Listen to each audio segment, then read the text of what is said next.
are. Hi. Hello. All right, we got our guest in the back. Let me mute him before we start talking. All right, welcome everybody. I'm so glad we are live. We've made it to another episode. We are at episode 4, so I can't believe it. We've made it to another week. Everybody go ahead, get comfy, welcome, try to get relaxed. I'm really excited everybody's here.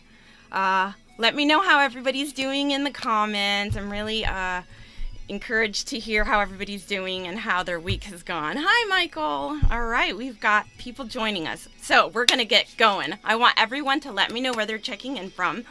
And meanwhile, we're going to get ready to this chat because we've got some really good stuff tonight. We have so many friends that are going to be excited to kind of check in and see this episode today. So here we go. Let's see. You guys know that this is my Mayhem streamcast.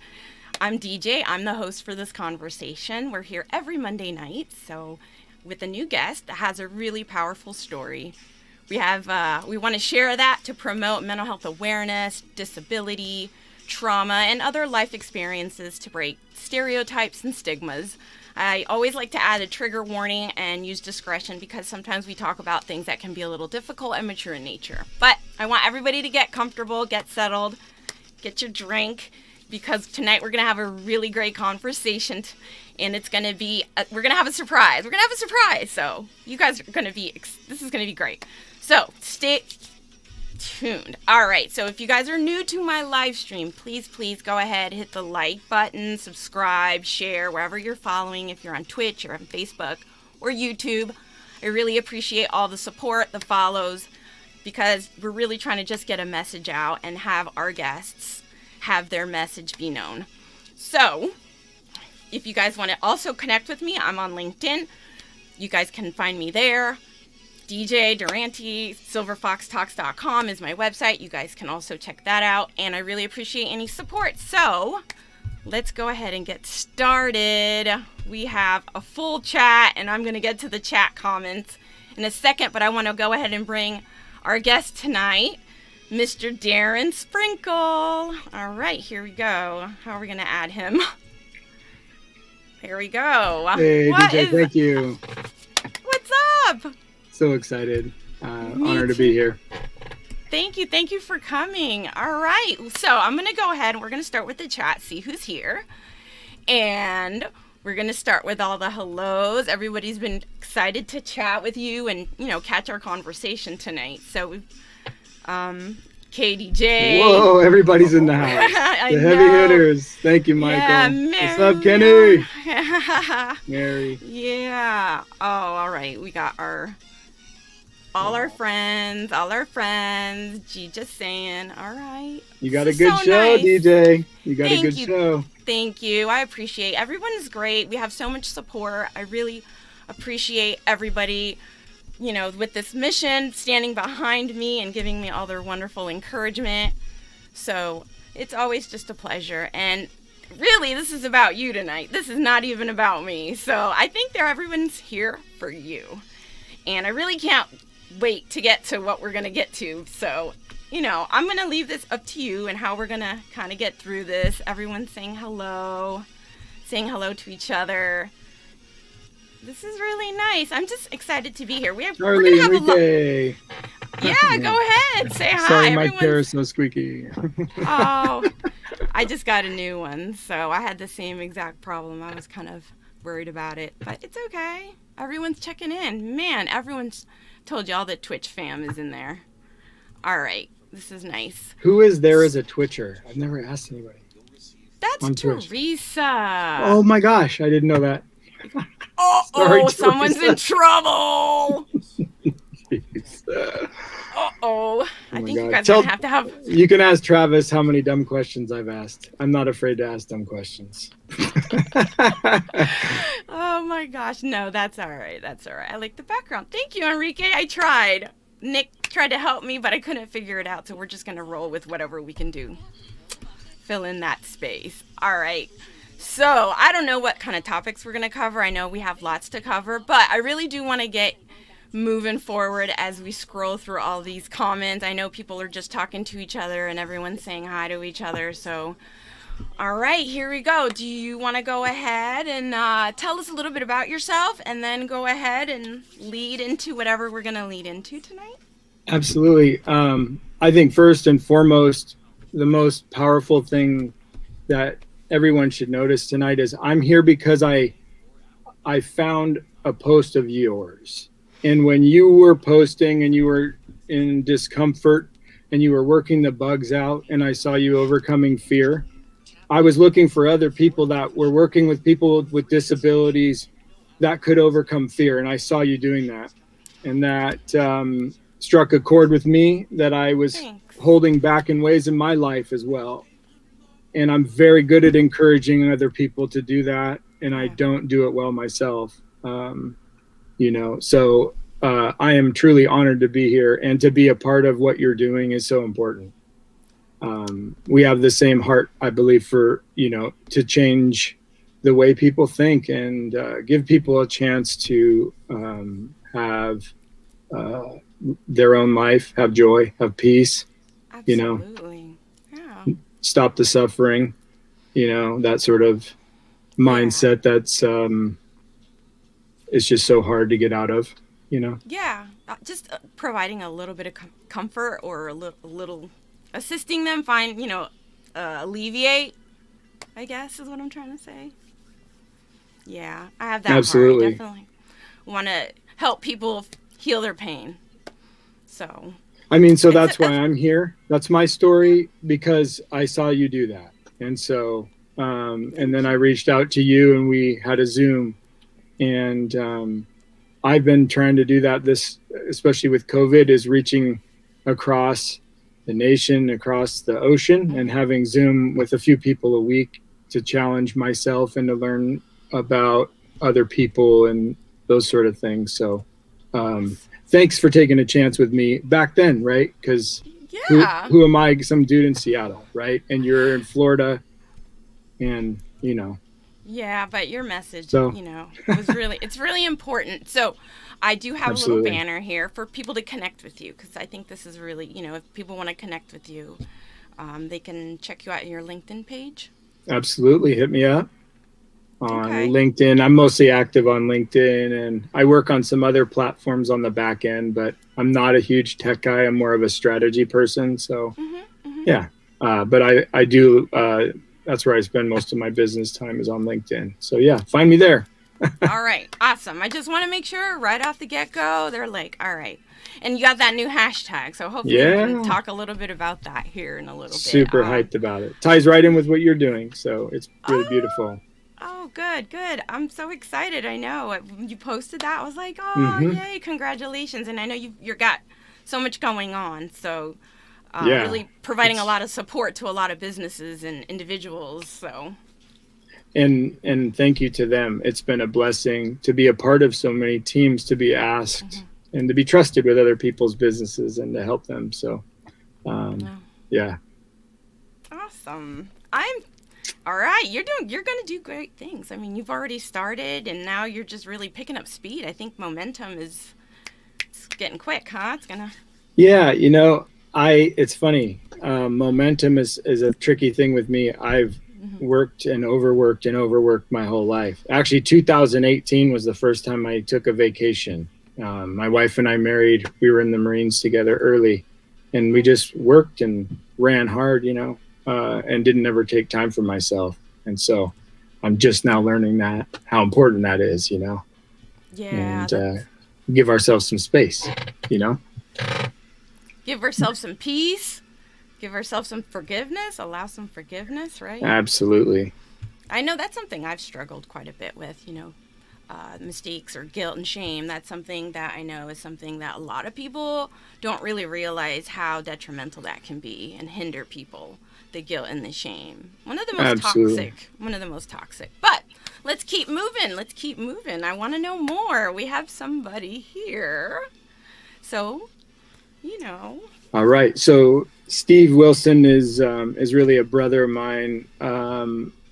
Through hardships, we've been through a lot of really tough things together in life, and we're sort of knitted together in accountability through, at first, like recovery groups and things like that, and then some men's groups and all this other stuff. But on the outside of that, we have become completely known. He knows me and I know him. And that is what is really the beginning of my story. So I'll circle back to that. But yeah, Steve Wilson is, he's a barista and a homie. A barista and a homie. Okay. You know?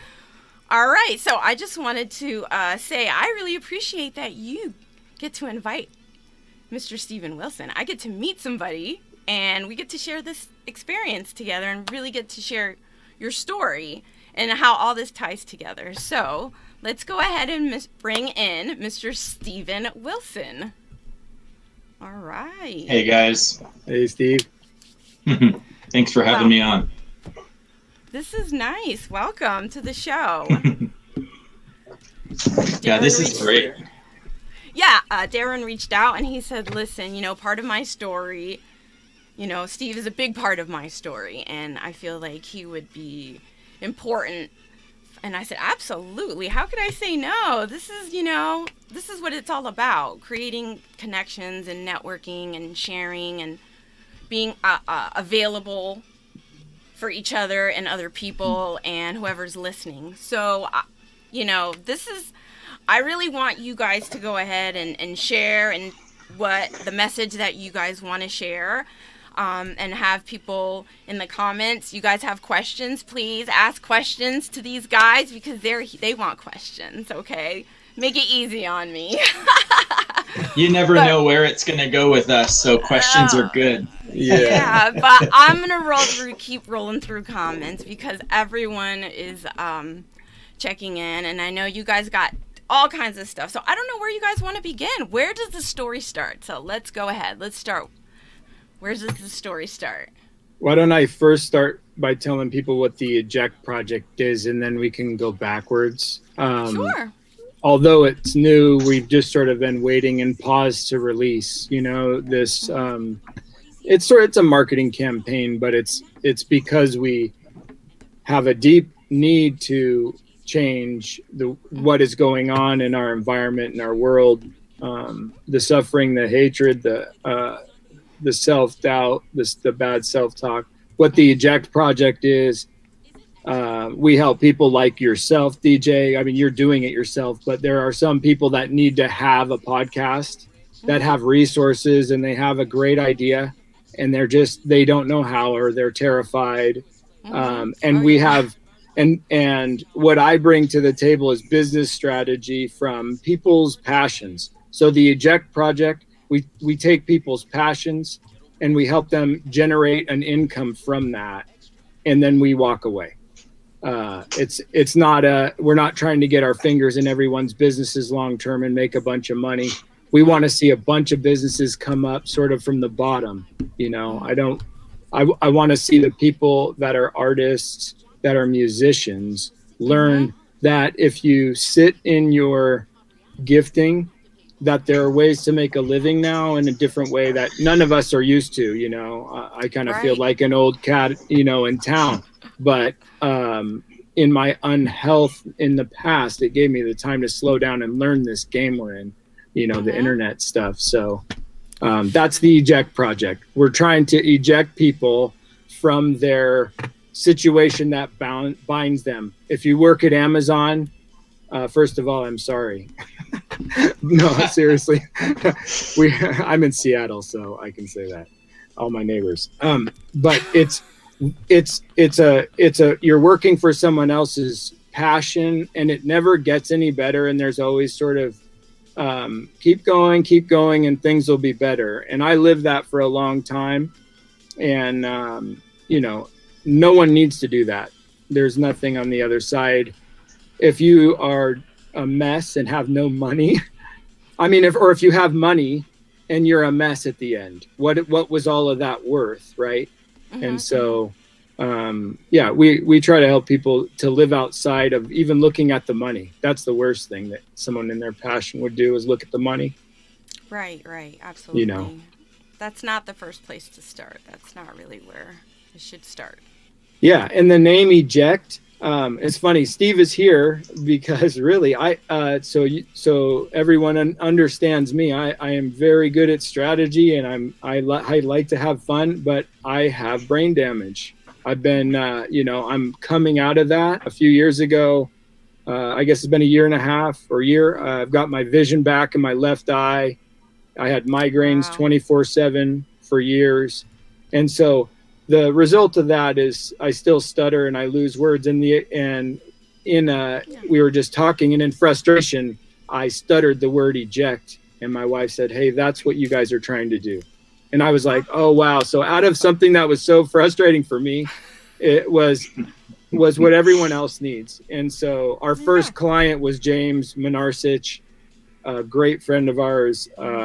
And we are helping him with his little show where he details cars and talks his real estate game. And like, I'm from that world, so I get it.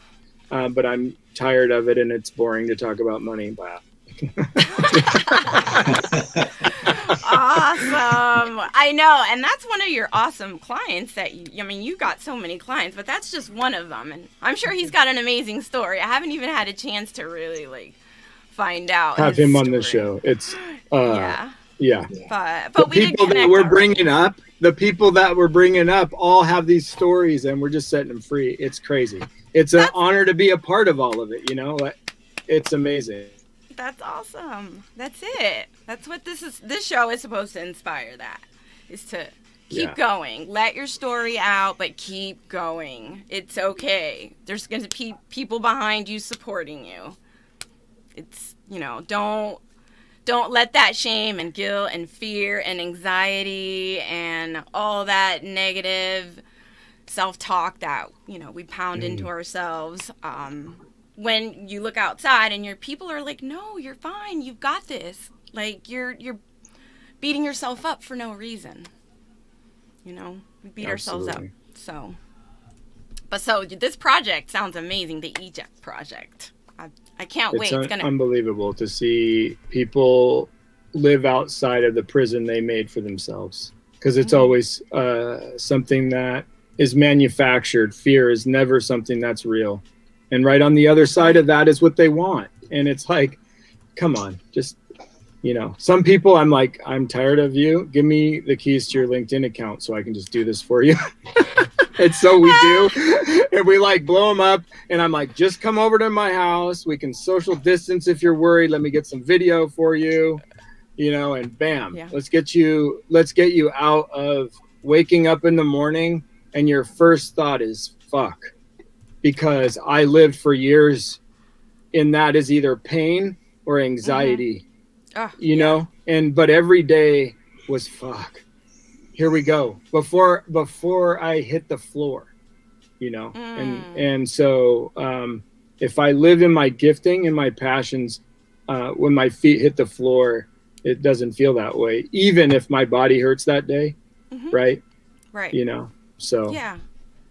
Wow. Well, the heart is a powerful thing, so. What did Michael said? I want to help, dude. Steve, you got to meet this dude. Michael's awesome. You guys are going to connect. He'll reach out. I watch his show. I've been a lurker forever on that, and there you go, Michael. There you go. There's a lot. He's just in his car, and I see a lot of me in him. So we're very different, but he's just like, it just doesn't matter. And the story I tell all my clients is, it doesn't matter. I don't care what your camera is. And Michael's doing it, and you can see results. It's not like he's got this amazing following. What he does is he pulls goodness out of my heart and challenges me that day when I hit that, Oh yeah. And so we all need more of that. I don't care who you are, For sure. We had a conversation, and I was like, at first you were a little abrasive, I've got to say.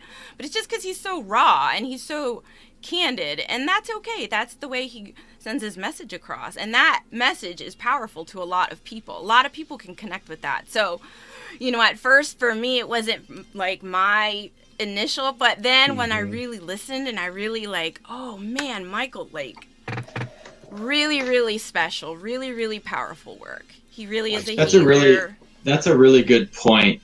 And then I think what I heard there is authenticity. And when we hear other people's stories, we learn this in recovery, but you go into recovery thinking that you're the only one and that they can't understand. And then it really doesn't matter when you listen to somebody's testimony of freedom. If it's shopping or if it's cocaine, you can just make a blank, and the rest you can relate to. And so there's this compassion and empathy that grows when you get authenticity from somebody, because when you boil it down, we all have shame, we all have fear, and it comes out in different ways. But at the root of it, that's what it is. Absolutely. Yeah. And I think once you really get past all the outside, exterior, superficial, egotistical stuff, and you pay attention, and I had a guest, Mr. Daniel Hall, he said, you got to listen, but more than just your ears. I know. Just listen, but more than just your ears. You're seeing, but, you're going to use more than just your eyes, right? You're going to use your heart. You're going to use your intuition. You're going to use your other senses. Try to be in tune and keen with that. Because if you're not, there's a lot of traps. DJ, so Steve can see through me like a laser, and I see through him. And so I'm not like a huge Enneagram person. If you guys understand that, I'm a 8 in the definition all the way when I'm unhealthy. Like I am a driver, don't get in my way. And I go to moto plan mode, but that's not. And then when Steve sees me do that, he actually can hear it in my voice on the phone. And he goes, "Hey, what's going on?" And I've crossed a line. I went in controller mode.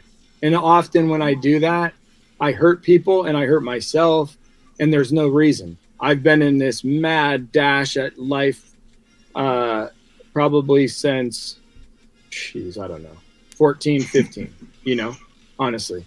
Probably since that's 13, I think, is when I started doing drugs, to cover that hole up. And you know what? It was never to party. It was always to work. I started working at a very young age. I did party with friends, but I was always afraid to lose control. Although and it's funny, I've lost control in that, obviously you do, but yeah.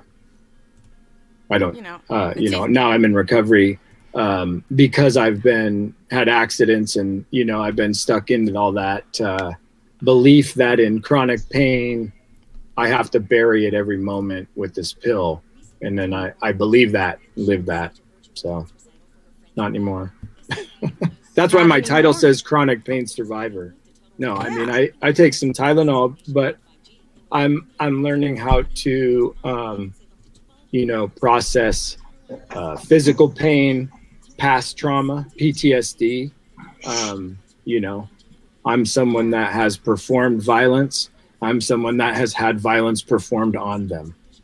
And I didn't realize that. I just was covering that up with work.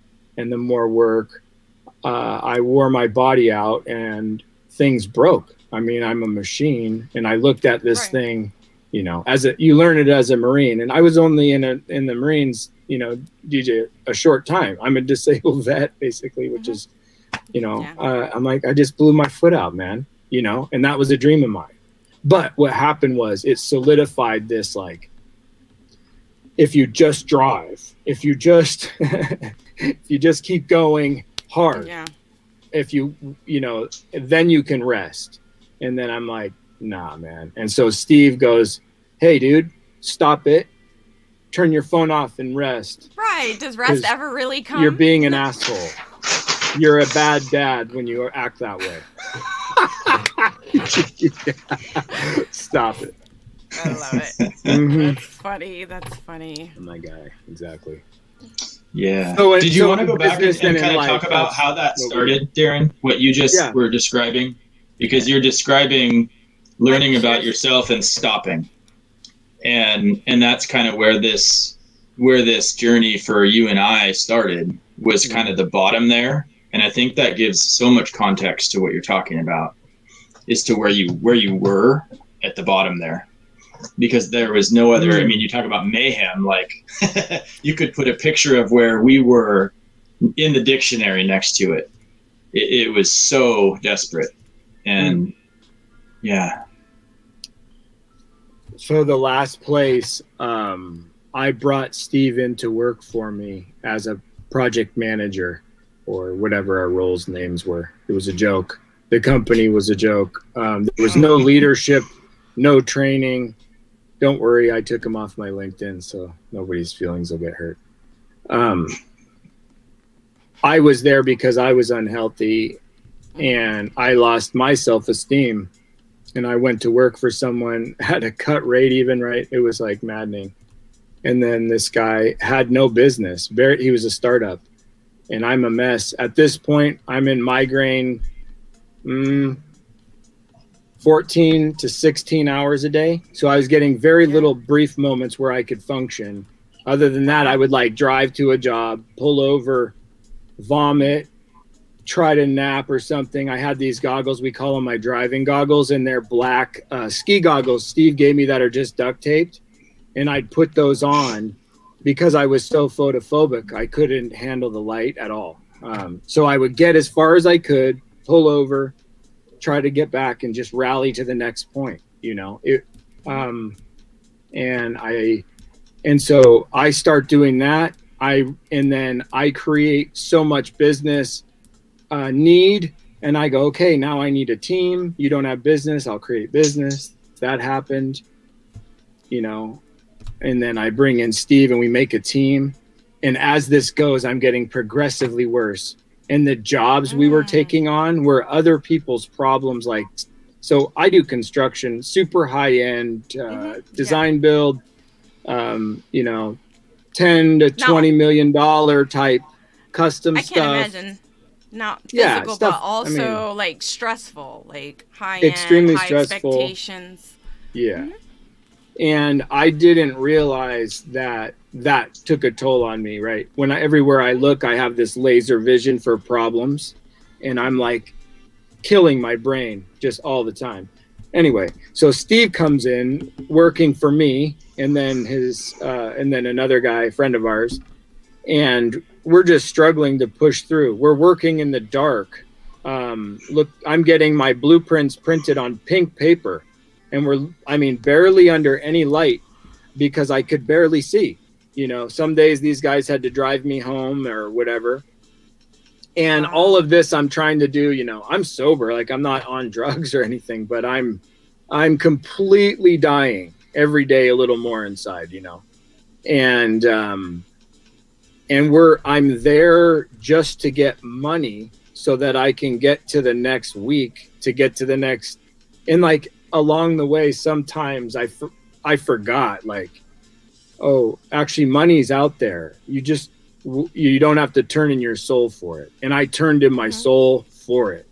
And then I'm like, hey, Steve, come in here and sign on the line and turn your soul in too. And not only that, but I'm going to moto you. I'm going to show you how to be like me. And I thought that was good. And actually, Steve can tell you there's things in him that was beneficial. But so as this progresses, Steve comes in and I'm getting worse and worse. We're going in now ketamine treatments weekly, 1 hour at first, then 4 hours once or twice a week. At the end, we were getting, I think the last December, you know, a year and a half ago, I believe I had 6 or 7 in the month because I was so sick. And a lot of people don't understand how ketamine works. So it's complicated. I won't get into that, but it's like getting anesthesia, going in for anesthesia. And I was with our first patient that brought Steve with me. Steve sat there in the room while I was just tripping balls, talking about the smell of rubber bands or like, you know, but you see, he was also with me when I messed up again and relapsed and got kicked out of my house.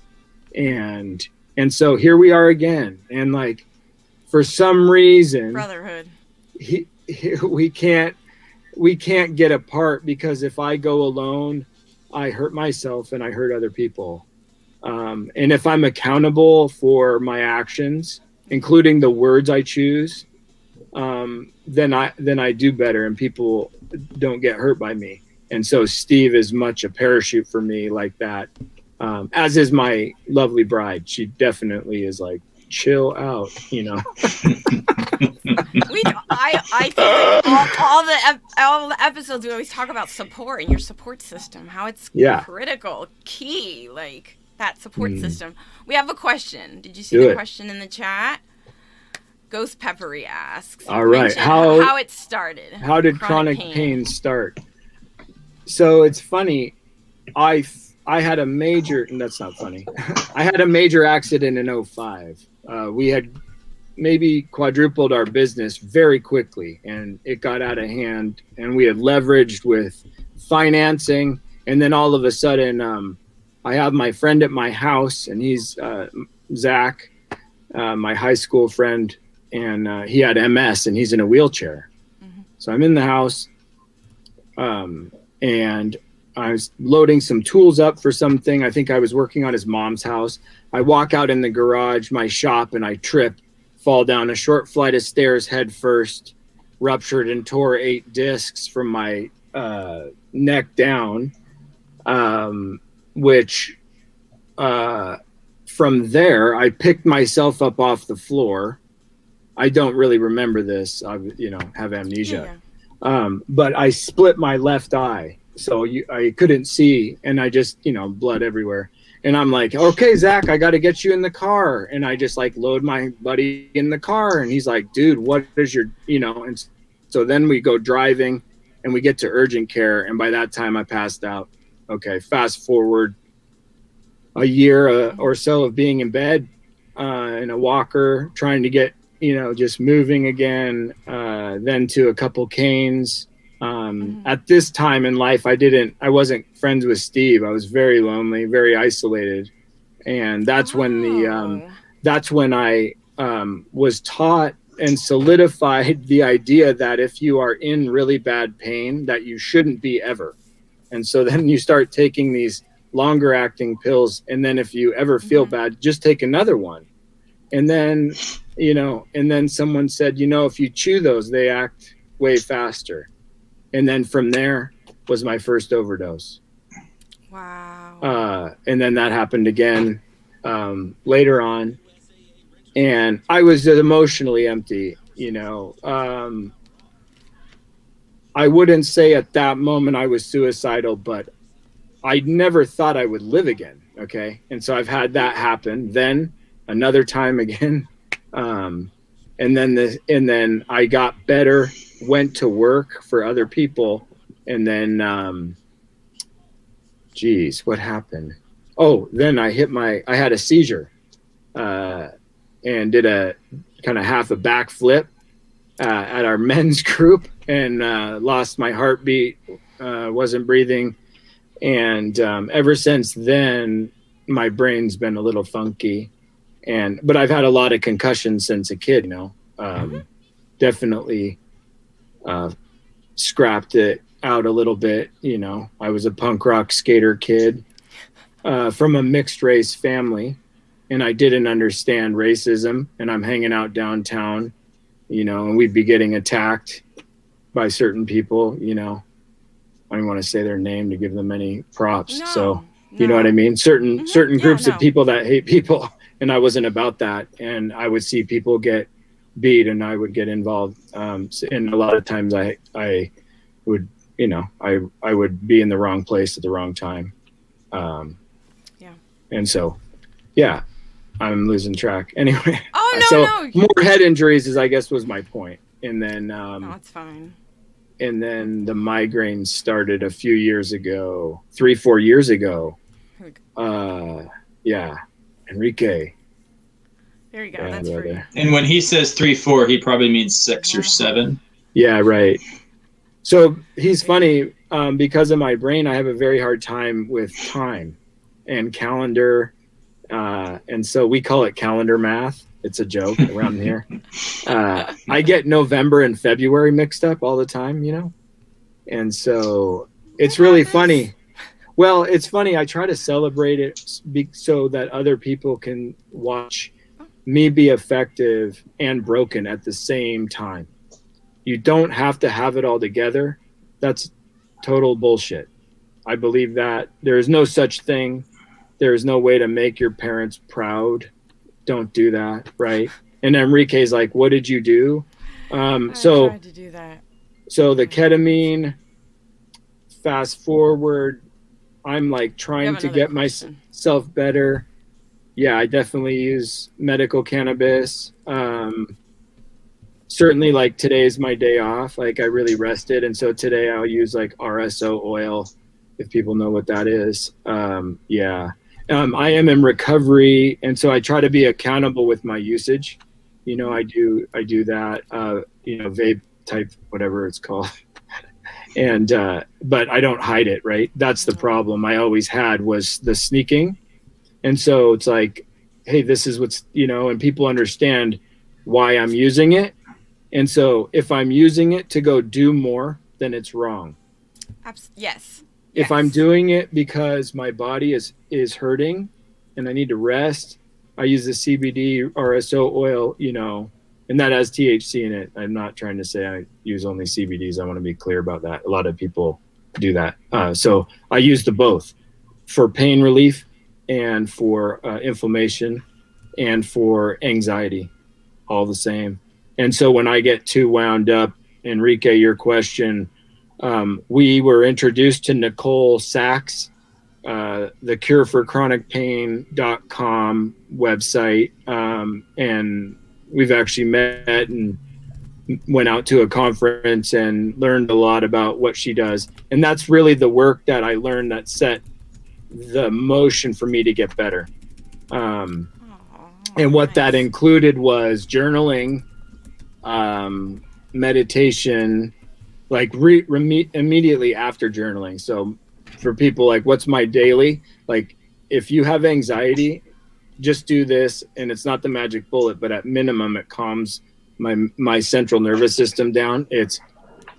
I wake up first, journal first, even if I'm not like messed up about something, just 20 minutes, set the timer, and I put on some just ripping gangster rap or something that gets me out of like this sort of daze. I mean, that's really my favorite music. Pumped up?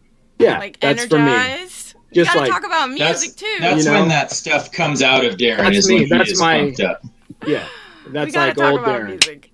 So I get that going, and then I journal. And when I journal, I mean, I get the evil out. It's not like, I hope to have a goal in 5 years.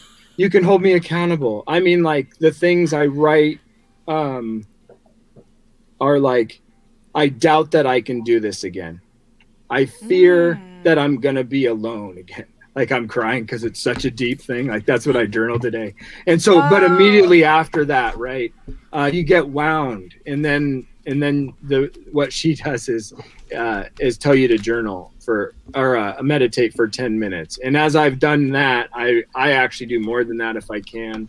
When I have insomnia or some creative insomnia, I call it, where I can't sleep because I've got a beat I'm making, or I've got a song I'm writing, and people ask me questions all the time, and I love it, and so I can't sleep, it's just like a creative insomnia. It's just ideas, I'm sure a lot of people can understand in the chat. But that's not okay. You see, I'm overusing my brain again. What my brain needs is 4 or 5 hours of music a day. That's what I gave up when I was a kid and replaced with hard construction and all this crap and making other people money. And when I go back to making music every day, I go in and out. I do a Zoom. I give my 2 cents. I help someone, and then I get out. I rest my brain again. I play some music, and man, all those ideas that I needed from myself come in those moments. Not when I keep going, grinding, and like E40, the grit don't quit is just my song. Like, I put that on, like, I don't know if a lot of people don't get that. The grit don't quit, mother, and I'm like, put that on, and I'm like, okay, let's get this and get out of my way. And it's like, you're giving me tension just talking about it. You see, because it's me that you tell that down. There's another way to do it, but it's important. Can I touch on the journaling a little bit? Yeah. So I think there's an important point there about how you described the way you journal. And this is something that we picked up from Nicole Sachs. And seriously, you guys, go check out The Cure for Chronic Pain. It's Nicole, and she very simply lays out new anxiety course that came out too. Yeah, and very helpful. How do you spell SACHS? Oh, I found it. I'll put it in the chat. She has a name for the type of journaling, but it's journaling like you've never done. And I think this plays right into your mayhem concept, where we're trained from a very early age that mayhem's not okay, that uncomfortable things are not okay, and that we are to escape them. And there you go. I knew it. The shirt would come up. I love it. What she does is she says, look, you have to go into this journal with the intent that no one's ever going to read it, including you, ever again. She recommends going to a public place, writing it on a piece of paper, tearing it up, and throwing it in the garbage can on your way out. The purpose of it is not to go back and reflect later. The purpose is so that you have a place to put the things that are inside of you and not feel like you have to cover them up or forget them or hope they go away. And when we don't share those things, they don't go away. The mayhem inside of us does not go away. It builds and it builds and it builds. And then one day, like Darren, you're sitting in your bathroom because your body says, I remember what happened last time you did this, and I'm shutting you down. And so he couldn't look at light because he had never shared what was inside of him. And once he and I started doing this, it was so interesting. I thought I was doing this for Darren because I don't have chronic pain. I don't have chronic disability. I didn't think I did. But what I realized, and this is on my LinkedIn profile, though, it doesn't say chronic pain. It says chronic shame survivor. Because what I found is that shame in me is what shuts me down. And it doesn't shut me down physically, but it shuts me down emotionally so that I cannot now operate as my authentic self. And I started doing this stuff with Darren, and weird little things started happening, like my Tourette's started going away. The ways that my anxiety, that my body expressed this stuff, because it's not meant to hold it, that stuff started resolving, and I started learning, oh my gosh, I do have it. I am disabled because I can't show people who I am when I hold on to this stuff. And that type of journaling is really powerful. And him and I would share a lot of what we would journal. That's not something that she necessarily coached, but we just live in such close community. And then it was like, all of a sudden now I don't just know myself, but I have someone else who knows these things about me. And when he knew them, he loved me more. He didn't love me less. And that's my story. I was so afraid of people not accepting and loving me because I had to put on a face. I had to be who they thought I should be. And that was a lie that robbed my whole life. But at that point, when we started doing that, it's a mechanism. It's not the answer, but the answer is that vulnerability and being known, knowing yourself and knowing others. And that mechanism got us kind of to that point. So that was really, in my mind, kind of the linchpin to this whole thing for both of us was when we started being able to and being willing to express ourselves like that, not being scared of that.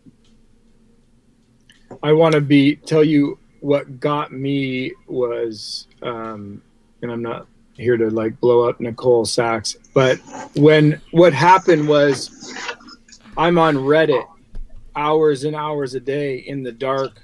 I'm in my bathroom with the curtains drawn outside the bathroom with masking tape around the door because the crack of the black, I couldn't handle any light. It was insanity. And I was in there on a screen on my night mode with sunglasses on in a black bathroom, researching on Reddit how to undo this mess I'm in. And someone's like, just go listen to this podcast. And it wasn't her work, it wasn't anything that she did, but what she says. And like, I saw this repetition in her life of not being able to be her true self. And she's in this in this panic and her back is frozen and she has her 2 children. And she says on the podcast, I just hate being a mom right now. I effing hate being a mom right now, right? And sometimes, you know what, like, we hold it together because we're supposed to. But honestly, you know, most people that I know deeply are only as mature as the first time someone took advantage of them. And a lot of people, it's at a young age. And, you know, I got hard young and pushed people away early. But it didn't look like that, you know. But so here we are. I'm thinking I've been authentic with Steve in the past, and he knows me. And then I realized, like, holy crap, I hate myself. Like I had been feeling suicidal feelings because I thought the pain and this was dead. I met with a doctor that said maybe we should disconnect your left eye. I don't know, that maybe it would help. I mean, that was only a year ago, Steve? I don't, it's incredible. Well, it was 2 years ago because it's been a year since you've been better.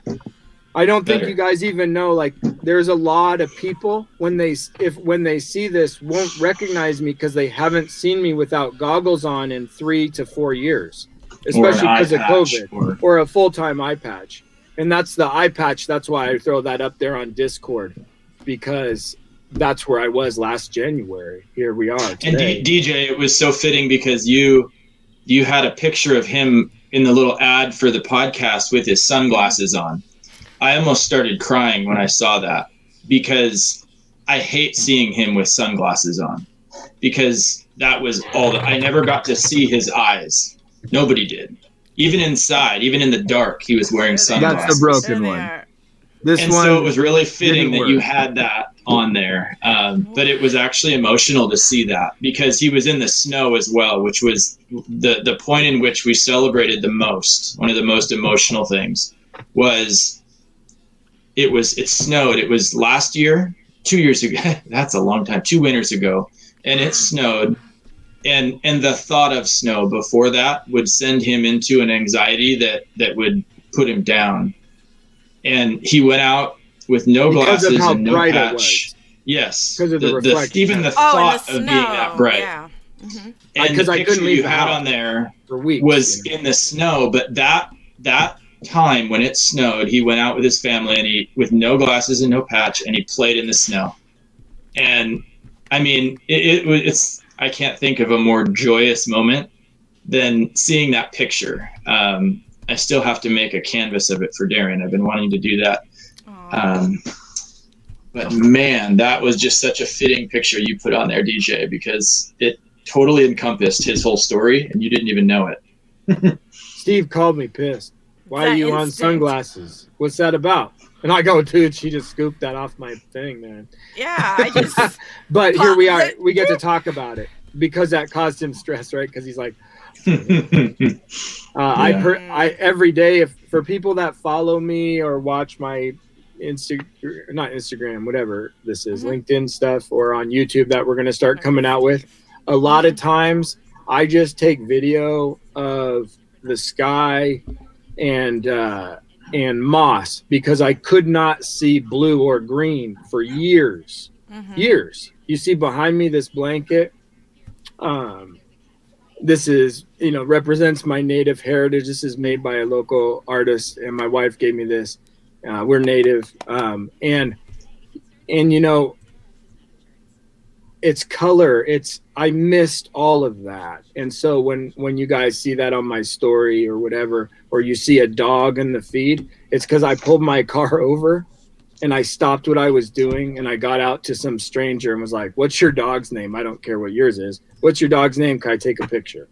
He terrifies people. He runs toward them because he's looking at the dog, and the dog's happy. And you see these people's eyes. Like, I've seen complete panic in people because Darren is running at them to pet their dog.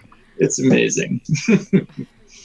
Another chance at life, I just don't care. I don't give a shit. I want to pet your dog. It's so therapeutic. Oh my God. Yeah. You know what's funny? My dog Puddles, the little white fluffy guy, his health went to total shit when mine did. He was twitching and we thought we were going to put him down. He's 13.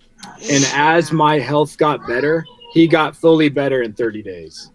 And he's now had no health problems in over a year. And he's my little sidekick. He just hangs. It's so cool. Aww. I love it. Aww. Awesome. So, you know, dogs and people. But dogs are better. Dogs are easier. I got dogs. I'm a dog person. Oh, yeah. So, yeah. Oh, man. Wow.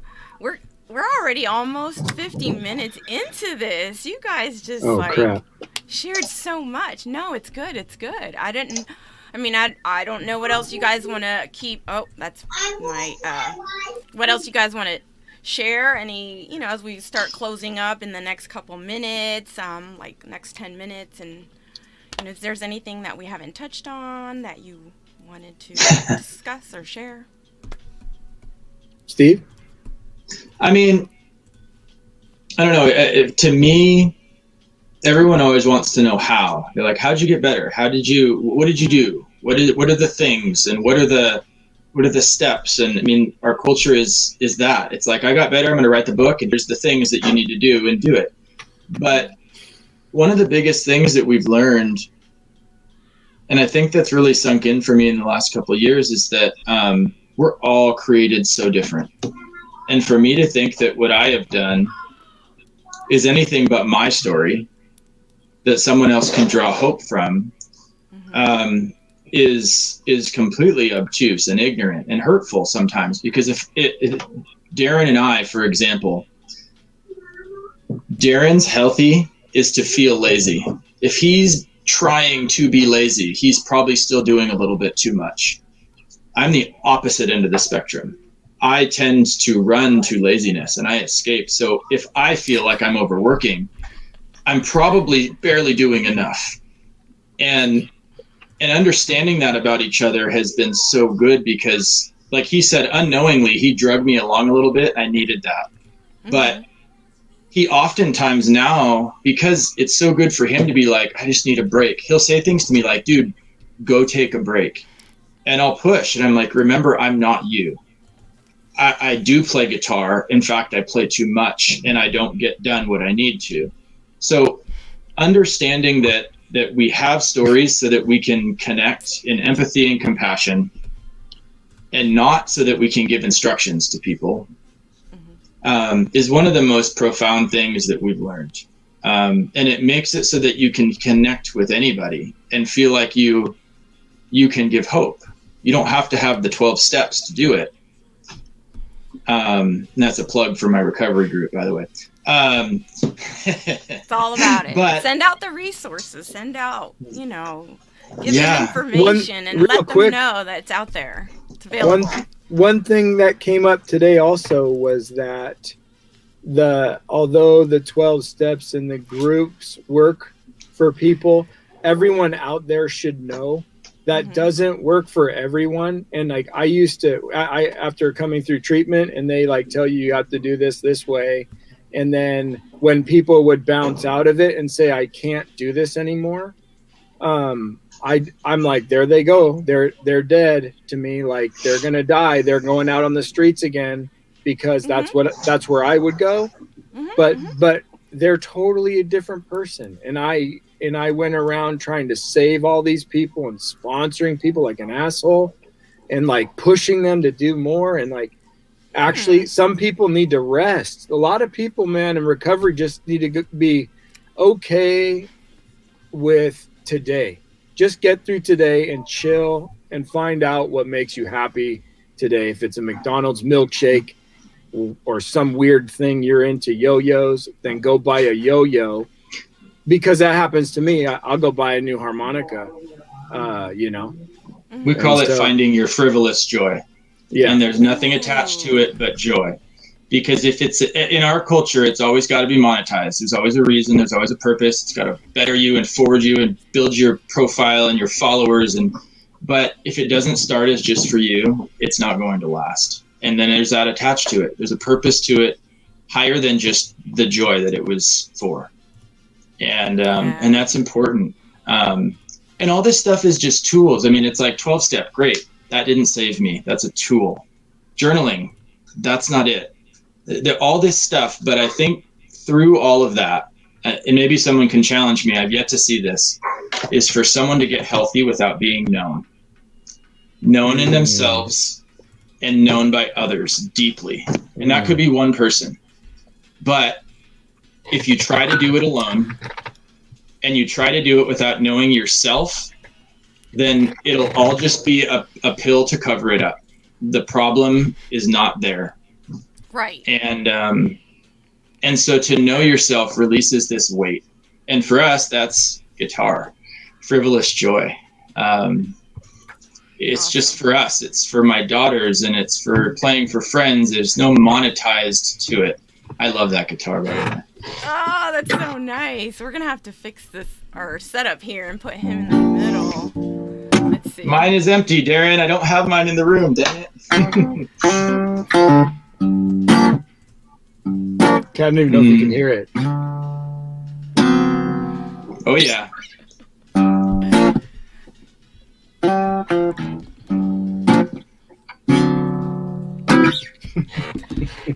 I play, I do turntables. I love this to spin and make rap music and like old stuff and new stuff. And so many people don't understand that and look at me, in the Carhartt gear and that, and like, who is this dude? Carhartt. And like, how are you going to make money at that? Like, that's what Steve was saying. And, yeah. I don't know. I hope I just spin records at, my homie's next bar mitzvah or something, or like at a quinceañera, or I don't know what, but I'm done monetizing crap. And like when I do at the park and people walk by, I just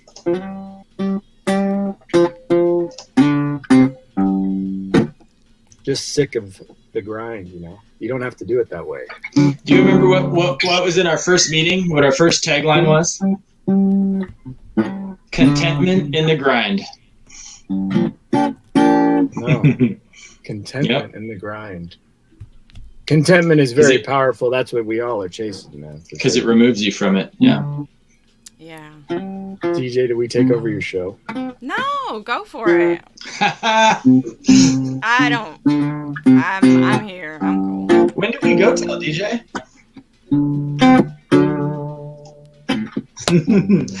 I'm open.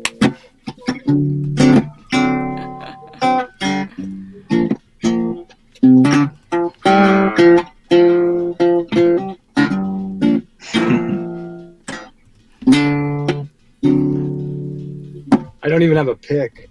Oh, that's okay. That's all right. Do you routine? I'm going to write you an intro song, DJ. I've been working on it. Oh, yeah? I've had recording problems, and we've got a custom computer coming from Apple. One of our clients got for us, Nice. And so when we get that, we can get music and things out. We've just been stuck tech-wise. And so I'm excited for that because everyone gets to see all these videos that they've been waiting on. Oh, yeah. It's all right. It takes time. No hurry. Hey, thanks, everybody. I got 5,000 subscribers you, this week. That's insane. You and thank you for having me. Yes. I saw and I was like, oh, he's going to hit 5,000 subscribers. Or followers, I guess it's what they're called, followers on LinkedIn. So yeah, I got a request for some guitar, DJ. I'm gonna be right back because I gotta go get one. Go. Oh yeah. All right. So this is like the after hour, I guess. We broke the hour. So. Oh, this is so fun. You know what's awesome? By the power of the internet, I'm in my closet, and it doesn't actually look so shitty. By the power of Grayskull. I'm gonna.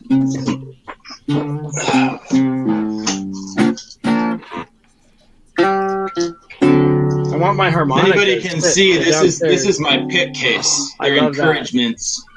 Mr. Rogers encouragements. encouragements. Jam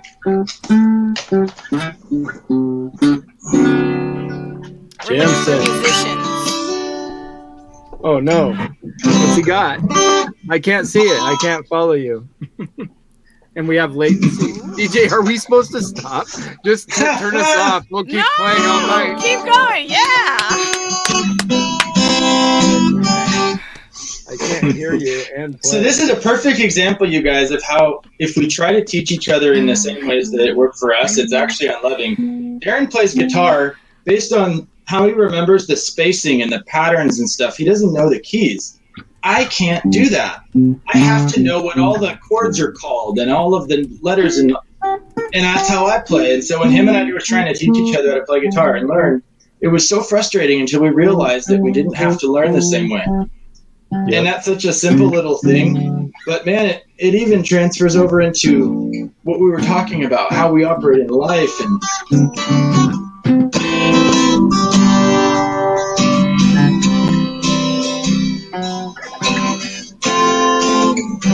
man, you're out of tune. Guys, we could be. Oh no, you're out of tune, I think. No, you're out of tune. Oh my gosh, you guys. Hey, look at this. She's gone. Oh shit. Yeah. I'm here. I was gonna say, did she just leave us? Oh my god, dude. Get us off the internet. We're gonna do something wrong. I'm gonna say by the power of grade school. It's so hard. I did not cuss that bad. Doesn't matter. I put the discretion out, so it don't matter. What else do you want to know, DJ? Me? No, I don't know. We're at the fun point. Like, this is just all for fun now. We got to get out of here, Steve. We're fired. Sweating in the closet. Exactly. All right. Well, it's all good. You guys put in a little tune. The power of music. Look at that. Yes, Juana, the power of music. We talk a lot about that, how it's really healing. And absolutely. Absolutely. Does help a lot of people. All right, guys. So I guess we should, start closing up shop and say our goodbyes. And if you guys want to throw, I think I got everybody's links out there. I know. And I did get a couple requests. If you can't find me, just reach out to D-Roo here, Darren, and he probably someone in the mothership will get you. So, we'll find you. Yeah. I threw it in the chat one more time. So beautiful. If there's any other last minute people that want to.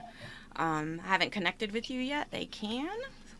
We connect with all people. I don't care where you're from or what you look like. Everyone. We're all the same. But so different. This ain't Facebook, y'all.